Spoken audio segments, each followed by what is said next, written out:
क्या मजबूरी है कि मुस्लिम लड़कियां और महिलाएं हिजाब और नकाब पहनती हैं, बुर्का पहनती हैं? बताइए। चलो मैं सवाल का जवाब दूंगा कि मुस्लिम लड़कियां क्यों निकाब और हिजाब पहनती हैं। पहले मुझे इस सवाल का जवाब दो। घूंघट क्यों करती हैं? जब उनके पति मरते हैं तो वो अपनी चूड़ियां क्यों तोड़ती हैं? मुझे इस सवाल का जवाब दो। तुम्हारे लोग गाय का पेशाब क्यों पीते हैं? इस सवाल का जवाब दो मुझे। तुम्हारे लोग सुअर का गोश्त क्यों खाते हैं? इस सवाल का जवाब दो मुझे।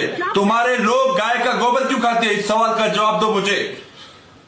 बड़े सवाल उठा रहे हो ना इस्लाम पर, मुस्लिमों पर बड़े सवाल उठा रहे हो। तुम्हारी औकात नहीं है, तुम्हारी औकात नहीं है जो मुस्लिमों पर इस्लाम पर सवाल उठाओ। पर्दा करना गैरतमंद लोगों की निशानी। चलो गैरत तो तुम में है नहीं, तुम तो हो नंगे लोग। नंगे लोग, नंगा होने में जो तुम्हें मजा आता है वो कपड़ों में और पर्दे में कहाँ है? तुम लोग कहते हो कि जब हम नंगा होकर घूम रहे हैं, हम नंगा होकर चल रहे हैं सड़कों पर, तो मुस्लिम भी ऐसे ही हमारी तरह नंगा होकर हमसे घुल मिल जाए। नहीं, ऐसा नहीं हो सकता। जिसके ज़बान पर कलमा है ना, उसमें गैरत होगी और वो तुम्हारे रक्षे कदम पर नहीं चलेगा, मरते दम तक नहीं चलेगा। हमारे यहाँ हिंदू है, हमने कभी किसी हिंदू से सवाल उठाया? कभी पाकिस्तान में कभी भी किसी हिंदू को टॉर्चर किया गया कि तुम्हारी औरतें क्यों घूंघट करती हैं?